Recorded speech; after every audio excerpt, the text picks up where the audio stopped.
दे धडक बेधडक आपल्या परिसरातील ताज्या घडामोडी, घटना, समस्या, विविध क्षेत्रातील सर्वदूर बातम्या पाहण्यासाठी लोकशक्ती लाईव्ह न्यूज चॅनलला सबस्क्राईब करा आणि नोटिफिकेशन मिळवण्यासाठी बेल आयकॉनला प्रेस करा।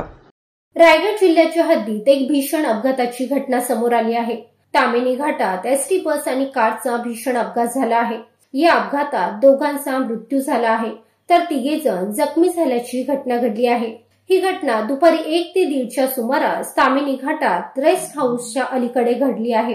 या घटनेने परिसरात हळहळ व्यक्त केली जात आहे। याबाबत अधिक माहिती अशी की खेड चिंचवड ही एसटी बस पुण्याच्या दिशेकडे जात होती, तर स्विफ्ट कार वेळे गावाच्या दिशेकडे येत होती। उतार व वेग असल्यामुळे तसेच गाडीवरील ताबा सुटल्याने स्विफ्ट कार एसटी बसला समोर जाऊन धडकली। ही धडक एवढी जोरदार होती की यामध्ये स्विफ्ट चालकाच्या बाजूचा भाग बसमध्ये शिरून पूर्ण चेपला गेला आहे। त्यामुळे कार चालक व चालकाच्या पाठीमागे बसलेली ज्येष्ठ महिला यांचा जागीच मृत्यू झाला। तसेच हे दोन्ही मृतदेह कारमध्येच अडकून पडले।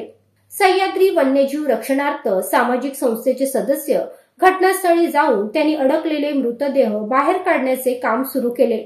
कारमधील 3 जखमींना माणगाव येथील उपजिल्हा रुग्णालयात उपचारासाठी दाखल करण्यात आले आहे। जखमीमध्ये एका लहान मुलीचा देखील समावेश आहे, तर एसटी मधील कोणीही जखमी झाले नसल्याची प्राथमिक माहिती मिळत आहे। लोकशक्ती लाईव्ह साठी गौतम जाधव, माणगाव।